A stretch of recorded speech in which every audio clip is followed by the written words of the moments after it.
Welcome to Srividya e-Learning. Now, I am giving some hints about how to solve interpolation problems by using Newton's advancing difference method. Look at the problems. First one. Following are the marks obtained by 492 candidates in a certain examination. Here you have marks and number of candidates. Then interpolate the number of candidates. First one, who secured more than 48 but not less than 50 marks. ಅದರ ಅರ್ಥ ಏನು? ನೀವೇನು ಕಂಡುಹಿಡಿಬೇಕು?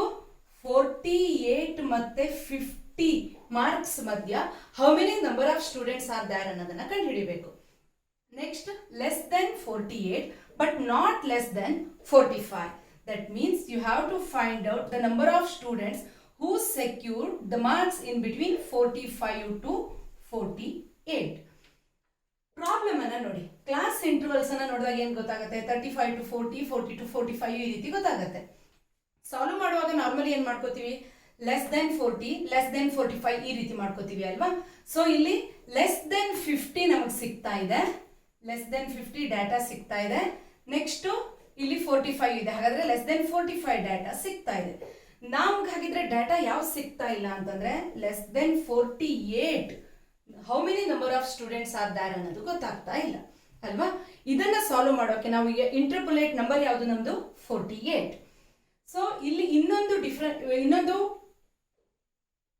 Difference ಅನ್ನ observe ಮಾಡಿ. ಈ problem ಅಲ್ಲಿ ಮಾಮೂಲಿಯಾಗಿ ಏನ್ ಮಾಡ್ತೀವಿ? 35 to 40, 40 to 45 ಅಂತ ಬಂದಾಗ ಫ್ರೀಕ್ವೆನ್ಸೀಸ್ ಅನ್ನ ಕ್ಯುಮ್ಯುಲೇಟಿವ್ ಫ್ರೀಕ್ವೆನ್ಸಿ ಮಾಡ್ಕೋತೀವಿ. ಆದ್ರೆ ಈ ಪ್ರಾಬ್ಲಮ್ ಅಲ್ಲಿ ಏನಾಗಿದೆ ಅಂದ್ರೆ they have given following are the marks obtained by 492 candidates and ಫ್ರೀಕ್ವೆನ್ಸಿಯನ್ನು ಅಬ್ಸರ್ವ್ ಮಾಡಿದಾಗ ನಿಮ್ಗೆ ಗೊತ್ತಾಗುತ್ತೆ ಟೋಟಲ್ ಕೂಡ 498. ಹಾಗಾದ್ರೆ ಏನು? The frequency already in the form of cumulative. So you need not do again cumulative frequency.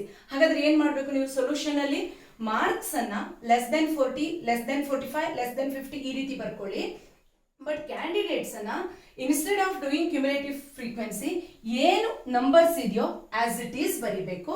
Next X ಅನ್ನ ಕಂಡುಹಿಡಿಬೇಕು. X ಅನ್ನ ಕಂಡುಹಿಡಿಯೋಕೆ ಫಾರ್ಮುಲಾ ಗೊತ್ತು ನಿಮಗೆ, value of interpolation minus value of origin divided by adjoining difference. ಇಲ್ಲಿ value of interpolation 50 ಮತ್ತೆ 45 ಮಾಡೋದು ಬೇಡ, ಯಾಕೆ ಅಂತಂದ್ರೆ ಪ್ರಾಬ್ಲಮ್ ಅಲ್ಲಿ ಸಿಗುತ್ತೆ. ಸೊ 48 ಮಾತ್ರ ಕಂಡುಹಿಡಿದ್ರೆ ಸಾಕು. ಸೊ ಎಕ್ಸ್ ಏನ್ ಬರುತ್ತೆ? 48. ಇಲ್ಲಿ ಲೆಸ್ ದೆನ್ 40 ಮಾಡ್ಕೋತೀವಿ ಅಲ್ವಾ?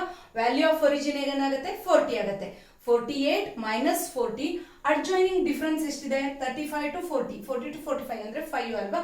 ಸೊ 48 ಮೈನಸ್ 40 ಡಿವೈಡೆಡ್ ಬೈ 5 ಆಗುತ್ತೆ. ಆ ರೀತಿಯಾಗಿ ಮಾಡ್ಕೊಂಡು ನೆಕ್ಸ್ಟ್ ವೈ ಡಿಫರೆನ್ಸಸ್ ಅನ್ನ ಕಂಡುಹಿಡಿದು ಇಂಟರ್ಪೋಲೇಷನ್ ನಂಬರ್ ಅನ್ನ ಕಂಡುಹಿಡಿದು ನೀವು ಸಾಲ್ವ್ ಮಾಡಬಹುದು. ಯಾವ ರೀತಿ ಸಾಲ್ವ್ ಮಾಡಬೇಕು ಅನ್ನೋದಕ್ಕೆ ಸೊಲ್ಯೂಷನ್ ಮಾಡಿದ್ದನ್ನ ಡಿಸ್ಕ್ರಿಪ್ಷನ್ ಅಲ್ಲಿ ನಾನು ಅದರ ಲಿಂಕ್ ಅನ್ನ ಕೊಟ್ಟಿದ್ದೀನಿ, ಅದನ್ನ ನೋಡ್ಕೊಳ್ಳಿ. ನೆಕ್ಸ್ಟ್ ಪ್ರಾಬ್ಲಮ್ಗೆ ಹೋಗೋಣ.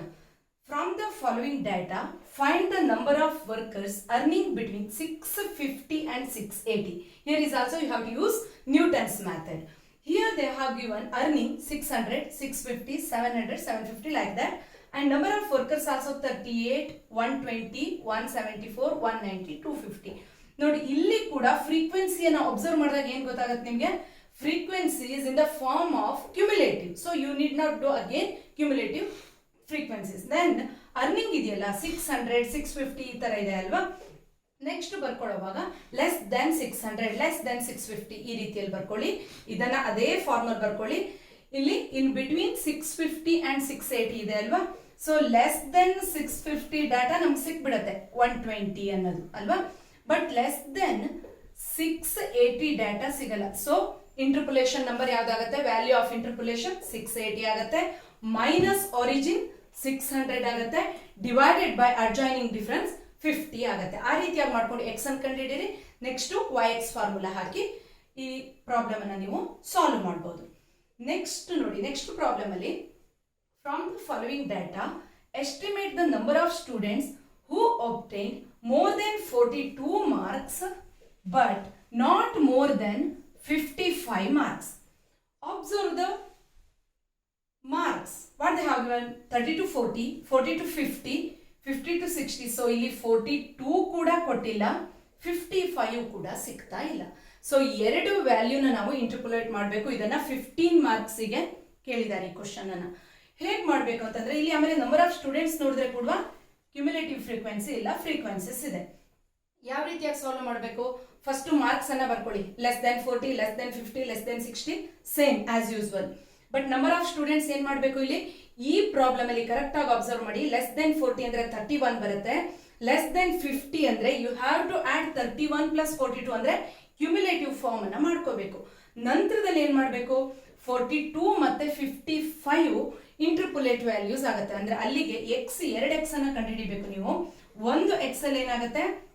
ವ್ಯಾಲ್ಯೂ ಆಫ್ ಇಂಟರ್ಪುಲೇಷನ್ 42 ಆಯ್ತು, minus value of origin less than 40 ಅಲ್ವಾ, 40 ಆಯ್ತು. Adjoining difference divided by 30 to 40 ಅಲ್ವಾ. 30 to 40 ಅಂತಂದ್ರೆ 10 ಡಿಫರೆನ್ಸ್, 10 ಆಯ್ತು. ನೆಕ್ಸ್ಟ್ ಇನ್ನೊಂದು ಎಕ್ಸ್ ವ್ಯಾಲ್ಯೂಸ್ ಅನ್ನ ಕಂಡುಹಿಡಿಬೇಕು. ಯಾವ ರೀತಿಯಾಗಿ? 55 ಮಾರ್ಕ್ಸ್ ಗೆ ಕಂಡುಹಿಡಿಬೇಕು. ವ್ಯಾಲ್ಯೂ ಆಫ್ ಇಂಟರ್ಪುಲೇಷನ್ 55 ಆಯ್ತು. ವ್ಯಾಲ್ಯೂ ಆಫ್ ಒರಿಜಿನ್ ಅನ್ನ ಲೆಸ್ ದೆನ್ 40 ಅಲ್ವಾ, 40ನೇ ತಗೋಬೇಕು ನೀವು. 40 ಡಿವೈಡೆಡ್ ಬೈ ಅಡ್ಜಾಯ್ನಿಂಗ್ ಡಿಫರೆನ್ಸ್ 10 ಆಯ್ತು. ಸೊ ಇಲ್ಲಿ ಎಕ್ಸ್ ಅನ್ನ ಮಾಡ್ಕೊಳ್ಳಿ ಅಂಡ್ ವೈ ಅನ್ನ ಪ್ರಿಪೇರ್ ಮಾಡ್ಕೊಳ್ಳಿ. ಸೊ 42 ಮೈನಸ್ 40 ಡಿವೈಡೆಡ್ ಬೈ 10 ಎಷ್ಟಾಯ್ತು? 0.2 ಆಯ್ತು. ಇಲ್ಲಿ 55 ಮೈನಸ್ 10 ಅಂತಂದ್ರೆ 15 ಅಲ್ವಾ, ಡಿವೈಡೆಡ್ ಬೈ 10 ಅಂತಂದ್ರೆ 1.5 ಆಗುತ್ತೆ. ಎಕ್ಸ್ ಇಸ್ ಈಕ್ವಲ್ ಟು ಇವೆರಡು ಎಕ್ಸ್ ವ್ಯಾಲ್ಯೂ ಆದಾಗ ನೆಕ್ಸ್ಟ್ ವೈ ಎಕ್ಸ್ ಅನ್ನ ಕಂಡುಹಿಡಿಯಕ್ಕೆ ಏನ್ ಮಾಡಬೇಕು ನೀವು? 0.2 ಅನ್ನ ಒಂದು ವೈ ಎಕ್ಸ್ ಗೆ ಎಕ್ಸ್ ವ್ಯಾಲ್ಯೂ ಹಾಗೆ ತಗೊಂಡು ಇನ್ನೊಂದು ಎಕ್ಸ್ ಗೆ ಎರಡನ್ನು ಸಪರೇಟ್ ಆಗಿ ಮಾಡಿಕೊಂಡು ಅದರ ಡಿಫರೆನ್ಸ್ ಕಂಡುಹಿಡಿದ್ರೆ ನಿಮಗೆ ಇಲ್ಲಿ ಮೋರ್ ದೆನ್ 42 ಮತ್ತೆ ಲೆಸ್ ದೆನ್ 55 ಮಾರ್ಕ್ಸ್ ಬರುತ್ತೆ. ಈ ರೀತಿಯಾಗಿ ಈ ಮೂರು ಪ್ರಾಬ್ಲಮ್ಗಳನ್ನ ಬೇರೆ ಬೇರೆ ರೀತಿಯಾಗಿ ಸಾಲ್ವ್ ಮಾಡಬಹುದು. ಇದನ್ನ ಸಾಲ್ವ್ ಮಾಡಿದ ಸೊಲ್ಯೂಷನ್ ಬೇಕು ಅಂತಾದ್ರೆ ಡಿಸ್ಕ್ರಿಪ್ಷನ್ ನಲ್ಲಿ ನಾನು ಈ ಮೂರು ಪ್ರಾಬ್ಲಮ್ ಅನ್ನ ಸಾಲ್ವ್ ಮಾಡಿದ ಲಿಂಕ್ ಅನ್ನ ಕೊಟ್ಟಿದ್ದೀನಿ. ಅದೇ ರೀತಿಯಾಗಿ ಇಂಟರ್ಪುಲೇಷನ್ ಪ್ರಾಬ್ಲಮ್ ಅನ್ನ ನ್ಯೂಟನ್ಸ್ ಅಡ್ವಾನ್ಸಿಂಗ್ ಡಿಫರೆನ್ಸ್ ಮೆಥಡ್ ಅನ್ನ ಹೇಗೆ ಉಪಯೋಗ ಸಾಲ್ವ್ ಮಾಡಬೇಕು ಅನ್ನೋದಕ್ಕೆ ಒಂದು ವಿಡಿಯೋ ಮಾಡಿದ್ದೀನಿ. ಆ ವಿಡಿಯೋ ಲಿಂಕ್ ಕೂಡ ಡಿಸ್ಕ್ರಿಪ್ಷನ್ ಅಲ್ಲಿ ಕೊಟ್ಟಿದ್ದೀನಿ. ಅವೆರಡನ್ನು ನೋಡ್ಕೊಳ್ಳಿ, ರೆಫರ್ ಮಾಡಿ.